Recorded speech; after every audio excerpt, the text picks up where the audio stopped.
ನಾವೆಲ್ಲ ಹಲ್ದಿಗೆ ರೆಡಿಯಾಗಿ ಬಂದು ಸ್ವಲ್ಪ ಚಿಟ್ಚಾಟ್ ಮಾಡ್ತಾಯಿದ್ರು ಇವರೆಲ್ಲ ಆಂಟೀಸು.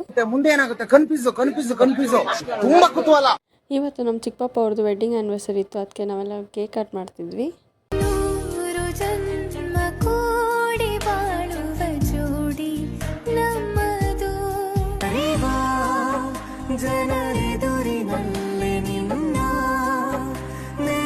ಅಷ್ಟನ್ನ ಎಲ್ಲ ಏಕಕ್ಕೆ ಸ್ಟಾರ್ಟ್ ಮಾಡಿದ್ರು, ಮತ್ತು ಕಾಫಿ ತಂದು ಕೊಟ್ಟರು, ಅದಕ್ಕೆ ನಾವೆಲ್ಲ ಕಾಫಿ ಕುಡಿದ್ವಿ.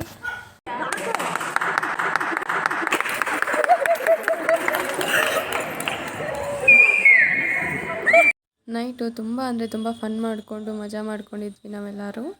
ಮದುವೆ ಹೆಣ್ಣು ಗಂಡು ಅಷ್ಟೇ ಎಲ್ಲ ಅರ್ಶಿನ ಹಚ್ಚಿದ್ದು, ನಮ್ಮ ಫ್ಯಾಮಿಲಿ ಎಲ್ಲರೂ ಅರ್ಶಿನ ಹಚ್ಕೊಂಡು ಆಟ ಆಡ್ತಾಯಿದ್ವಿ.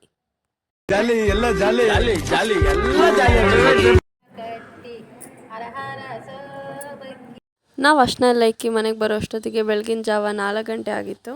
ನೈಟೆಲ್ಲ ನಿದ್ದೆ ಇಲ್ದಿರೋ ಬೆಳಗ್ಗೆ ಮನೆಗೆ ಹೋಗೋ ಅಷ್ಟೊತ್ತಿಗೆ ತುಂಬ ಟಯರ್ಡ್ ಆಗಿತ್ತು. ಸರಿ ಗೈಸ್, ಮತ್ತೆ ನಾಳೆ ವ್ಲಾಗಲ್ಲಿ ಸಿಗ್ತೀನಿ. Bye guys.